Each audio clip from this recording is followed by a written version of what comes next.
ఆంధ్రప్రదేశ్ తెలంగాణ రాష్ట్రాల్లో టెట్ డిఎస్సికి సంబంధమైనటువంటి నా ప్రియమిత్రులందరూ కూడా నా హృదయపూర్వక నమస్కారాలు. నేను మీ డాక్టర్ జేఎస్పీ రాయుడు. ప్రేమైన మిత్రులారా, మన గత క్లాస్లో ఈ మధ్యకాలంలో తెలంగాణ రాష్ట్రంలో జరిగినటువంటి టెట్ ప్రశ్నాపత్రాన్ని అనాలిసిస్ చేసుకుంటూ ఉన్నాం. మరి ఈరోజు క్లాస్లో మనం అనాలిసిస్ చేసుకోబోయే ప్రశ్నాపత్రం 29వ తారీఖున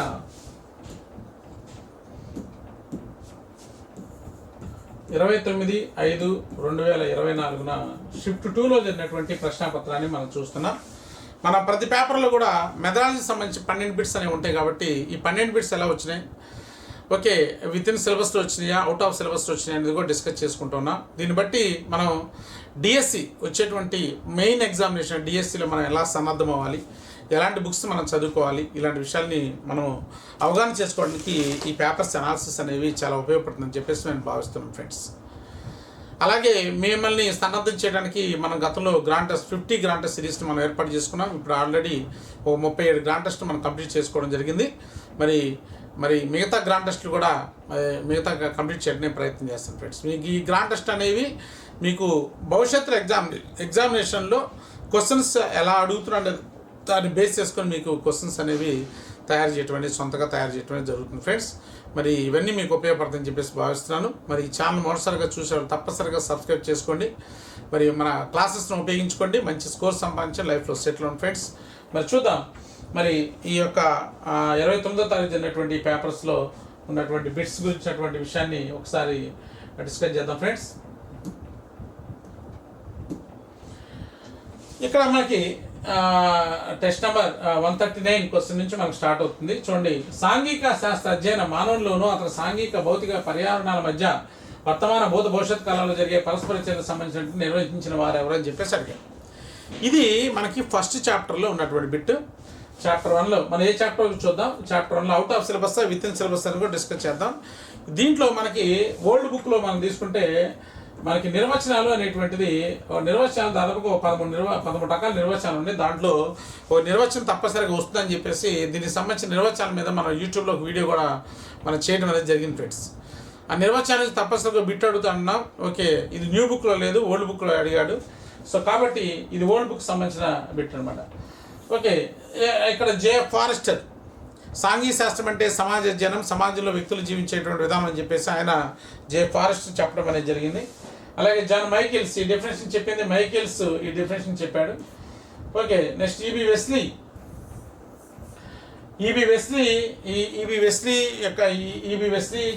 ఈ డెఫినేషన్ కూడా ఈబి వెస్లీ కూడా ఫస్ట్ చాప్టర్లో డెఫినేషన్ గురించి చెప్పడం జరిగింది. జేమ్స్ హేమింగ్స్ అంటే చారిత్రక భౌగోళిక సాంఘిక విషయాల అధ్యయనమే ఓకే సాంఘిక శాస్త్రం అని చెప్పేసి జేమ్స్ హేమింగ్స్ అనేటువంటి విద్యావేత్త మనకు చెప్పడం జరిగింది ఫ్రెండ్స్. అలాగే విద్యార్థి అతని పరిసరాలతోనూ వ్యక్తులతోనూ ఏర్పరచుకునే సంబంధ బాంధవ్యాల గురించి సాంఘిక శాస్త్రం అధ్యయనం చేస్తుందని చెప్పేసి ఈ వ్యక్తి చెప్పడం జరిగింది. కాబట్టి ఫస్ట్ చాప్టర్లో ఉన్నటువంటి డెఫినేషన్ నుంచి ఒక బిట్ అడిగాడు. ఇది విత్ ఇన్ సిలబస్లోనే ఓల్డ్ బుక్లో నుంచి ఆడటం జరిగింది. ఆ విషయాన్ని కూడా మనం గమనించుకోవాలి ఫ్రెండ్స్. సో కాబట్టి జాన్ మైకెల్స్ అనేది దీనికి సరైనటువంటి ఆన్సర్. నెక్స్ట్ 140 క్వశ్చన్ చూద్దాం. 140 పాఠశాల స్థాయిలో సాంఘిక శాస్త్ర బోధన వల్ల కలిగే ప్రయోజనాలు. ఇది ఫస్ట్ చాప్టర్లోదే. ఓకే, చూద్దాం.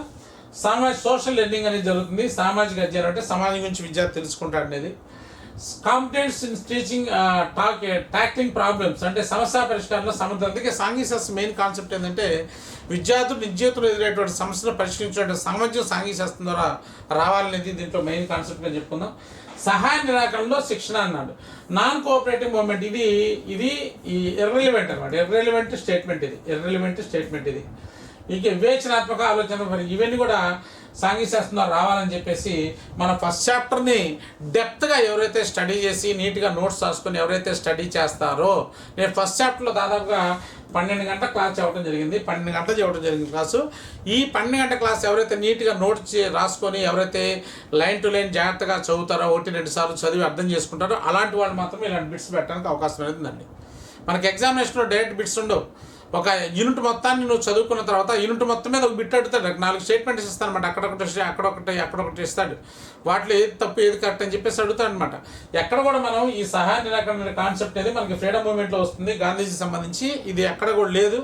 ఓకే, విద్యార్థులకి ఇవన్నీ కూడా డెవలప్ కావాలని చెప్పేసి మనం ఫస్ట్ చాప్టర్లో సాంఘిక శాస్త్రం గురించి చెప్పుకునేటప్పుడు అనేక సందర్భాల్లో మనం డిస్కస్ చేస్తున్నాం. ఏబి అండ్ డి అనేది కరెక్ట్ ఆన్సర్గా మనం చెప్పుకోవచ్చు. తర్వాత 141 క్వశ్చన్ చూద్దాం. జాబితా ఏలోని అంశం, జాబితా బిలో అంశం. ఇది శాస్త్రవేత్తల నుంచి అడిగారు. ఇది కూడా ఫస్ట్ చాప్టర్. చూడండి, ఫస్ట్ చాప్టర్లో ఇప్పుడు 3 బిట్లు అడిగారు. శాస్త్రవేత్తల నుంచి అడిగినటువంటి బిట్ అనమాట. ఇప్పుడు క్రిస్టోఫర్ కొలంబస్, చాణక్యుడు, అలాగే అమర్త్య సేన్, మదర్ తెరెసా, తక్షశిల, శాంతినికేతన్, స్కోప్జీ, అలాగే జెనీవా, ఈ 4 ప్లేస్ల గురించి ఇచ్చాడు. ఓకే, అంటే ఈ యొక్క శాస్త్రవేత్తలు పుట్టిన ప్రదేశాల గురించి ఇచ్చారనమాట. పుట్టిన ప్రదేశాలు మనం జనరల్గా ఇన్ని పట్టించుకోవాలి, గ్రంథాలు ఇవన్నీ కూడా చూస్తాం. ప్రతిదీ కూడా చాలా జాగ్రత్తగా ఇంటెన్సివ్గా స్టడీ చేయాలి.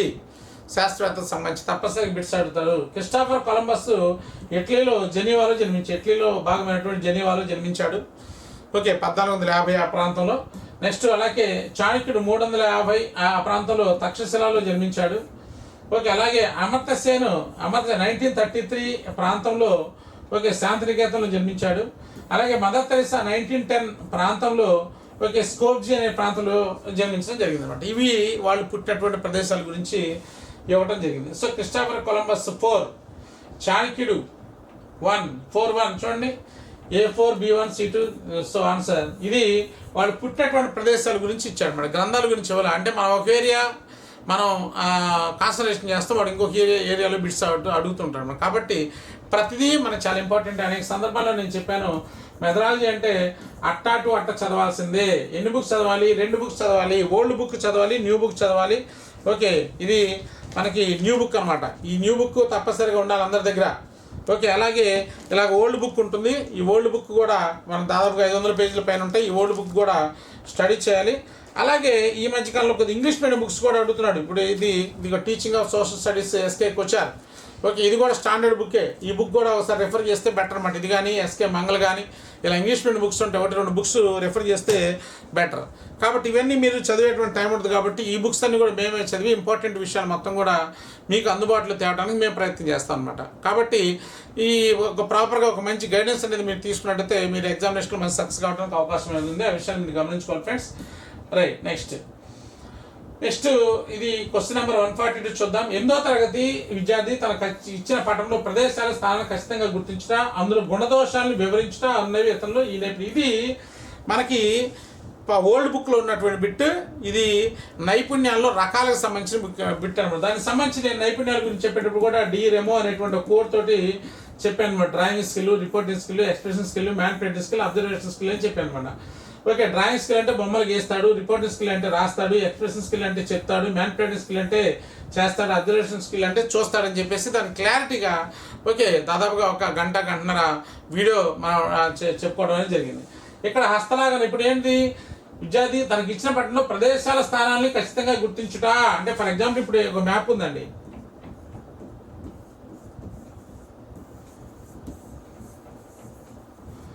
ఇండియా మ్యాప్ ఉంది. సో ఇండియా మ్యాప్లో ఇక్కడ గోవా అనేది ఇక్కడ పెట్టాం అనుకోండి, గోవా అనేది ఇక్కడ పెట్టాం. కాబట్టి విద్యార్థి పటాన్ని మనం పరిశీలించినప్పుడు ఏం చేస్తాడంటే పటం ఖచ్చితంగా గుర్తిస్తారన్నమాట. ఇది ఇక్కడ కాదు, ఇది ఎక్కడ ఉండాలని చెప్పేస్తే ఆ స్థానాన్ని గుర్తించడం. ఓకే, పటంలోని గుణదోషాలను వివరించడం, దాంట్లో ఎక్కడెక్కడ తప్పులు ఉన్నాయి, ఎక్కడెక్కడ తప్పు ఉంది, దాని వైశాల్యంలో కానీ ఎక్కడెక్కడ ఏం తప్పులు ఉన్నాయని మొత్తం కూడా విద్యార్థి ఓకే అబ్జర్వేషన్ చేయడం ద్వారా ఇవన్నీ కూడా చేస్తారనమాట. ఇవన్నీ కూడా విద్యార్థి చేస్తున్నా అంటే అతను ఎలాంటి నైపుణ్యాలు ఉన్నాయంటే పరిశీలన నైపుణ్యం అనేది ఉంది, అబ్జర్వేషన్ స్కిల్ అని చెప్పేసి. అంటే ఇది ఓల్డ్ బుక్ సంబంధించిన బిట్, 2వ చాప్టర్ సంబంధించిన బిట్. ఇప్పుడు ఫస్ట్ చాప్టర్ 3 బిట్లు అయిపోయినాయి, 2వ చాప్టర్ నుంచి బిట్ అడిగాడు. నైపుణ్యాలు రకాలు అడిగాడు. ఈ నైపుణ్యాల రకాలు అనేది మనకి న్యూ బుక్లో లేదు, ఓల్డ్ బుక్లో నైపుణ్యాల రకాల గురించి చాలా క్లారిటీగా ఇవ్వటం జరిగింది. ఓకే, సో పరిశీలన నైపుణ్యం. నివేదన నైపుణ్యం అంటే ఏంటి, ఒక ప్రాజెక్ట్ రిపోర్ట్ విద్యార్థి తయారు చేసిన నివేదన నైపుణ్యం అంటే. హస్తలాగ నైపుణ్యం అంటే ఏదన్నా గ్లోబ్ కానీ టీచింగ్ ఎయిడ్ కానీ లేకపోతే మోడల్ కానీ తయారు చేస్తే దాన్ని హస్తలాగ నైపుణ్యాలు అని చెప్పేసి అంటాం అనమాట. ఇవన్నీ కూడా చాలా క్లారిటీగా మనం డిస్కస్ చేసుకోవడం జరిగింది. నెక్స్ట్ ఈ కింది వాటిలో సరికాని జతను గుర్తించండి అన్నాడు. సరికాని జతను గుర్తించండి. ఇది కూడా మనకి మెథడాలజీ మొత్తం సంపూర్ణ అవగాహన ఎప్పుడు పెట్టేటువంటి బిట్స్ అనమాట. ఇవన్నీ కూడా పీటీఏ సమావేశం, ఇది సామాజిక వనరులు గురించి, సాంఘిక శాస్త్రము సామాజిక వనరుల వినియోగం గురించి మనం చెప్పినప్పుడు చెప్పుకున్నాం. పీటీఎస్ సమావేశం అంటే ఇక్కడ వనరులు ఉపయోగించుకునే విధానం 2 రకాలుగా ఉంటుంది అనమాట. సమాజాన్ని పాఠశాల వద్ద తీసుకెళ్ళడం, పాఠశాల సమాజం వద్ద తీసుకెళ్ళడం. పీటీ అనేది ఏంటి, సమాజాన్ని పాఠశాల వద్ద తీసుకురావడం, అంతే కదా. పీటీ అంటే పేరెంట్స్ ఉంటారు, వాళ్ళ సమాజం పాఠశాల వద్ద వస్తారు అనమాట. ఇక్కడ సమావేశం ఏర్పాటు చేస్తాం. ఎన్ఎస్ఎస్ ప్రోగ్రామ్ అంటే విద్యార్థులు సమాజంలోకి వెళ్ళిపోతారు ఎన్ఎస్ఎస్ ప్రోగ్రామ్ ద్వారా. సాంఘిక శాస్త్ర పాఠ్యపుస్తకం ఏం చేస్తుంది, బోధన అభ్యసన సామాగ్రి కరెక్టే. నెక్స్ట్ క్షేత్ర పర్యటన ద్వితీయ వనరులు. క్షేత్ర పర్యటన ద్వారా ఏం చేస్తాం, డైరెక్ట్గా విద్యార్థి ప్రత్యక్ష అనుభవాలు కలుగుతారు కాబట్టి ఏదైతే మనం ఆ యొక్క కట్టడాన్ని మనం చూస్తామో అది ఓకే ప్రాథమిక వనరు అవుతుంది. ప్రాథమిక వనరు అంటే ఒరిజినల్ రిసోర్సెస్ని మనం ప్రాథమిక వనరు అని చెప్పేసి అంటాం. కాబట్టి ఇది తప్పు అనమాట, ఇది సరికాంది. క్షేత్ర పర్యటన అనేది క్షేత్ర పర్యటన ద్వారా మనం ఏదైతే మరి కట్టడాలు కావచ్చు, ఓకే దేవాలయాలు కావచ్చు, ఏదంటే ఓకే గృహాలు కావచ్చు, ఇవన్నీ కూడా మనం డైరెక్ట్గా వెళ్ళి చూస్తాం కాబట్టి అవన్నీ కూడా ప్రాథమిక వనరుల కిందకు వస్తాయి. దాన్ని ఒక నమూనాగా తయారు చేస్తే అది ద్వితీయ వనరు అవుతుంది. కాబట్టి క్షేత్ర పర్యటన ద్వారా డైరెక్ట్గా వెళ్తాం కాబట్టి అది ప్రాథమిక వనరు అవుతుంది అనమాట. కాబట్టి ద్వితీయ వనరు తప్పు అనమాట. ఇవన్నీ కూడా కరెక్ట్గానే ఉన్నాయి. అలాగే 144 చూద్దాం. సూక్ష్మ బోధనలోని పాఠ్య ప్రణాళికలో ఛాత్రోపాధ్యాయులు లక్ష్యాలు స్పష్టీకరణ రాయటం. మైక్రో టీచింగ్ సంబంధించి తప్పనిసరిగా బిట్స్ అడుగుతాడు.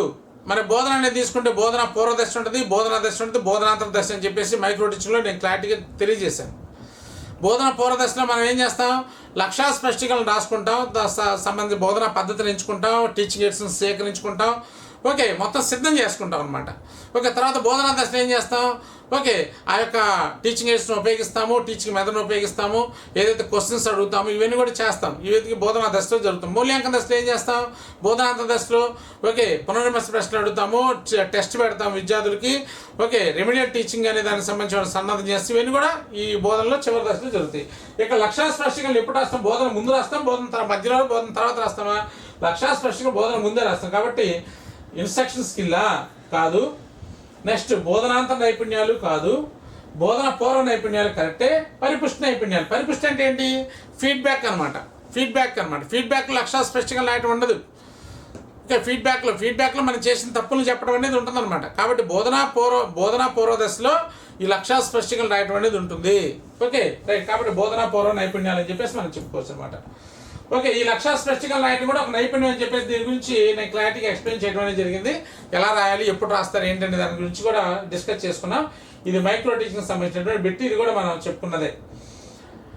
అలాగే మనకి జాబితా ఏలో పాఠ్యాంశం, జాబితా బిలో సంబంధించిన ఇతివృత్తాలకు సంబంధించి మనకి ఎక్కడా లేదండి బిట్.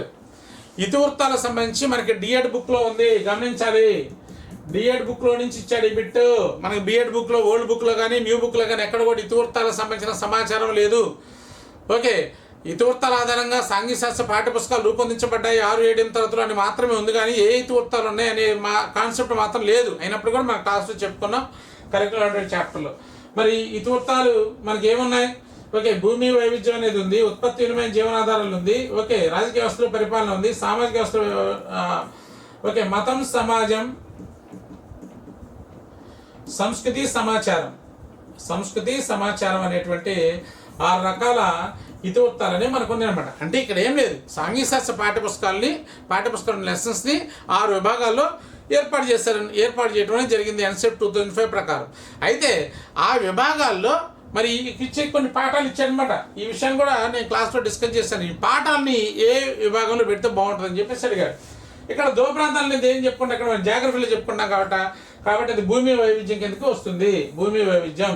మొఘల సామ్రాజ్యం వాళ్ళు పరిపాలించారు కాబట్టి ఇక్కడ మనం ఈజీగా చెప్పుకోవచ్చు. పొలిటికల్ సిస్టమ్ గవర్నెన్స్లో మనం పెట్టుకోవచ్చు. పారిశ్రామిక విప్లవం ద్వారా ప్రొడక్షన్ జరిగింది కాబట్టి ఉత్పత్తి వినిమయం జీవనాధారాలు పెట్టుకోవచ్చు. పేదరికం అనేది అసమానత తెలియజేస్తుంది కాబట్టి సోషల్ ఇనార్గనైజేషన్ అసమానతలు చెప్పుకోవచ్చు. ఇలాగా మనకి లెసన్స్ ఆ యొక్క ఏ కేటగిరీస్లో లెసన్స్ అనే వాటిని ఏర్పాటు చేయడం జరిగింది. ఆ లెసన్స్ ఏ కేటగిరీకి సంబంధించిందని చెప్పేసి మనకి ఇక్కడ బిట్ అడిగాడు. ఇది మనకి డిఎడ్ బుక్లో ఉంది కానీ బిఎడ్ బుక్లో లేదా ఆ విషయాన్ని మనం గమనించాలి. దీనికి ఆన్సర్ 4 అని చెప్పేసి మనం గమనించాలి. ఓకే మనం ఏదైతే పెట్టామో ఆ విధంగా 4 అనమాట. నెక్స్ట్ తర్వాత క్వశ్చన్ నెంబర్ 146లో ఈ కింది వాటిలో సాంఘిక శాస్త్ర పాఠ్యపుస్తకం యొక్క లక్షణము ప్రమాణం కానిదన్నాడు. సాంఘిక శాస్త్ర టెక్స్ట్ బుక్ గురించి అడిగాడు. టెక్స్ట్ బుక్ గురించి మనకి ఓల్డ్ బుక్లో ఉంది.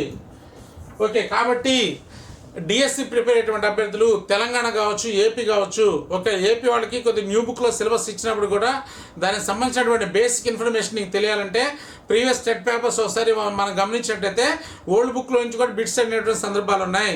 సో కాబట్టి తెలంగాణ అభ్యర్థులైనా ఆంధ్రప్రదేశ్ అభ్యర్థులైనా తప్పనిసరిగా వాళ్ళు 2 రకాల పుస్తకాలను రెఫర్ చేసినప్పుడు మాత్రమే ఎలాంటి బిట్స్ ఇచ్చినప్పుడు కూడా మనం పెట్టడానికి అవకాశం ఉంటుందనే విషయాన్ని అభ్యర్థులు ఇక్కడ గమనించాలండి. చాలామంది అభ్యర్థులకు ఏ పుస్తకాలు చదవాలి సార్ అని చెప్పేసి ఇప్పటికీ ఫోన్లు చేసి అడుగుతున్నారు. ఏం చదవాలని చెప్పేసి ఇంతవరకు క్లారిటీ లేదు వాళ్ళకి. కాబట్టి 2 రకాల పుస్తకాలు మనం చదవాలి, ఓల్డ్ బుక్ చదవాలి, న్యూ బుక్ చదవాలి. ఆ విషయాన్ని మీరు గమనించుకోవాలి ఫ్రెండ్స్. ఇది మనకి ఓల్డ్ బుక్ నుంచి ఆడటం జరిగింది. ఇది సమూహ ప్రయత్నాన్ని ప్రోత్సహించాలి. It should promote group efforts. కరెక్టే. ఇట్ షుడ్ బి చక్కగా వివరించాలి. ఎస్, మరి టెక్స్ట్ బుక్ వివరిస్తేగా మంచి ఉదాహరణతో వివరించినప్పుడు మాత్రం విద్యార్థి సులభంగా నేర్చుకోవడానికి అవకాశం ఉంటుంది. It should be help in developing diversity in nation. ఇక్కడ యూనిటీ అండ్ డైవర్సిటీ అంటే బాగుండేది. ఇక్కడ ఓన్లీ డైవర్సిటీ, వైవిధ్యాన్ని పెంపొందించాలన్నాడు. వైవిధ్యం కాదు, యూనిటీ కావాలి ఇక్కడ. సాంఘిక శాస్త్రంలో ముఖ్యంగా ప్రధాన యూనిటీ అండ్ డైవర్సిటీ అనేది ప్రధానమైనది. ఇక్కడ కేవలం వైవిధ్యం మాత్రం ఇచ్చారు కాబట్టి వైవిధ్యాన్ని పెంపొందించడం తోడ్పడాలనే తప్పు అనమాట. కేవలం వైవిధ్యం ఒక్కటే కాదు, యూనిటీ కూడా ఉండాలి. నెక్స్ట్ ఇది స్పష్టమైన స్వీయ వివరణాత్మక అమరిక కలిగి ఉంటుంది. కరెక్టే. కాబట్టి ఇది తప్పుగా ఉంది according to social study text book ప్రకారం అనమాట. సో కాబట్టి 3వది కరెక్ట్ అయినట్టు ఆన్సర్ అవుతుంది. 147 తీసుకుంటే ఈ కింది వాటిలో ఇది కూడా చెప్పుకున్నదే. ఇది 5A మోడల్ రోగర్ బేబీ అభ్యసన నమూనాల గురించి engage, explore, explain, elaborate, evaluation. 5E model గురించి ఇక్కడ ఎక్స్ప్లోర్, ఎంగేజ్ ఒకటి, ఎక్స్ప్లోర్, ఎక్స్ప్లెయిన్, ఎలాబరేట్, ఎవాల్యుయేషన్. ఇది already 5E model Rogor baby గురించి విషయాల్ని గతంలో కూడా ఎన్నోసార్లు అడిగాడు. ప్రీవియస్ పేపర్స్ కూడా మనం డిస్కస్ చేసాం. మనం 50 గ్రాంటర్ సిరీస్లో కూడా చాలా సందర్భాల్లో ఈ బిట్ని మనం చేయడం జరిగిందనమాట. సో బిఏడిసిఈ చూడండి. బి అనేది బిఏడిసిఈ. సో ఇవన్నీ కూడా 5E మోడల్లో సంబంధించినటువంటి క్వశ్చన్గా మనం చెప్పుకోవచ్చు. 148 చూద్దాం. ఈ కింది వాటిలో సాంఘిక శాస్త్ర పేటికలో తప్పనిసరిగా ఉండాల్సిన పరికరాలు. ఈ పేటిక గురించి సపరేట్ క్లాస్ చెప్పడం జరిగింది. అనేక సందర్భాల్లో కూడా మన గ్రాండ్ టెస్ట్లో కూడా ఈ పేటిక గురించి చెప్పుకున్నాం. దీంట్లో 16 రకాల వస్తువులు ఉంటాయని చెప్పేసి కూడా మనం చెప్పుకున్నాం. ఇవి స్కేల్ కానీ, మెజరింగ్ టేప్ కానీ, కంపాస్ కానీ, పాయింటర్ కానీ, థర్మామీటర్ కానీ, గ్లోబ్ కానీ అన్నీ కూడా దీంట్లో ఉన్నాయి. దీంట్లో 4 ఇచ్చాను, ఇంకా 10 రకాల అంశాలు ఉంటాయి. సాంఘిక శాస్త్ర పేటికలో ఉండాల్సిన అంశాలు అన్నీ కూడా ABCDF అన్నీ కూడా దీంట్లో ఉండాల్సినటువంటి అంశాలే. పేటిక గురించి న్యూ టెక్స్ట్ బుక్లో అడిగాడు అనమాట. న్యూ టెక్స్ట్ బుక్లో ఇచ్చాడు బిట్ ఇది. 149 చూద్దాం. 10వ తరగతి అనుత్తీర్ణులైన ఒక విద్యార్థి సాంఘిక శాస్త్ర పేపర్ను పునఃమూల్యాంకనం చేయవలసిందిగా దరఖాస్తు చేసినాడు. కానీ అందులో కూడా వచ్చిన మార్కులతో ఎటువంటి తేడా లేదు. ఆదర్శ మూల్యాంకనం యొక్క ఈ కింద లక్షణం. ఇది క్వాలిటీస్ ఆఫ్ గుడ్ టెస్ట్లో మనం చెప్పుకున్నాం. క్వాలిటీస్ ఆఫ్ గుడ్ టెస్ట్లో మూల్యాంకనంలో మనం ఇది డిస్కస్ చేసుకోవడం జరిగింది. విశ్వసనీయత. విద్యార్థికి ఎన్నిసార్లు పరీక్ష నిర్వహించినా ఒకే మార్కులు రావాలి. విశ్వసనీయత నిర్ధారించేటువంటి విషయాలు.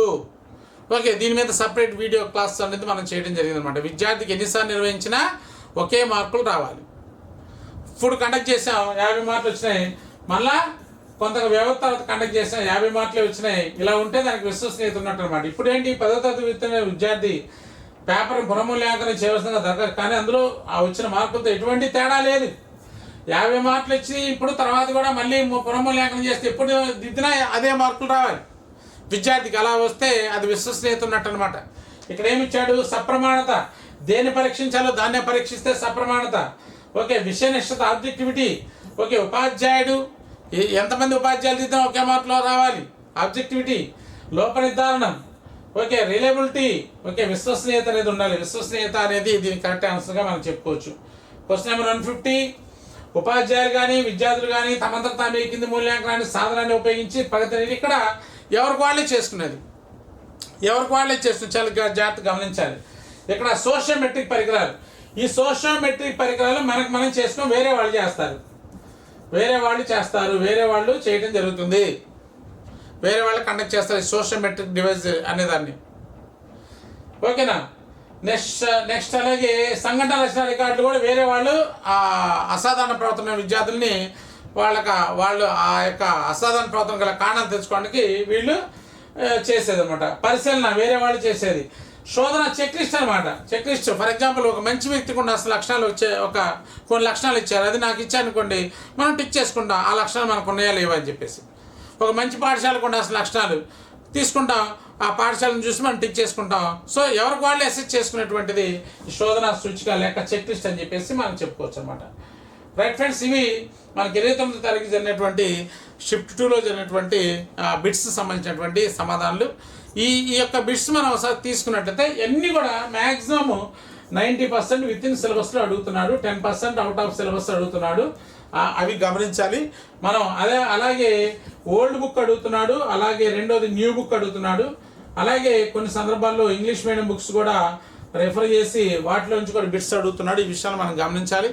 సో కాబట్టి ఇప్పుడు ప్రజెంట్ మరి ఆంధ్రప్రదేశ్లో మెగా డిఎస్సి వచ్చేటువంటి అవకాశం ఉంది కాబట్టి, ఎక్కువ పోస్టులు ఇచ్చేటువంటి అవకాశం ఉంది కాబట్టి, మరి తెలంగాణలో కూడా డిఎస్సి త్వరలో ఉంది కాబట్టి అభ్యర్థులందరూ కూడా సన్నద్ధమై ఒక మెథడాలజీలో మంచి స్కోర్ తెచ్చుకోవాలంటే మీరు తప్పనిసరిగా క్లాసెస్ వింటూ నోట్స్ రాసుకొని ఆ నోట్స్ని 2-3 సార్లు చదవాలి. మీరు డౌట్స్ని క్లారిఫై చేసుకోవాలి, టెస్టులు చేయాలి, గ్రాండ్ టెస్టులు చేయాలి.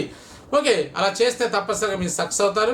మీకు మరి ఈ యొక్క 16, 20 మార్కులు తెచ్చుకోవాలంటే మీకు ఆచార్య ఎస్ఎస్ మెథడ్స్ అనేటువంటి యాప్ అనేది అందుబాటులో ఉంటుంది. ఆచార్య ఎస్ఎస్ మెథడ్స్ అనే యాప్ అందుబాటులో ప్లే స్టోర్లో. దీన్ని మీరు డౌన్లోడ్ చేసుకొని ఓకే మీకు కావాల్సినటువంటి క్లాసెస్ని యాక్సెస్ చేసుకొని చదువుకోండి. తప్పనిసరిగా జాబ్ సంపాదించండి. All the best friends. Thank you very much.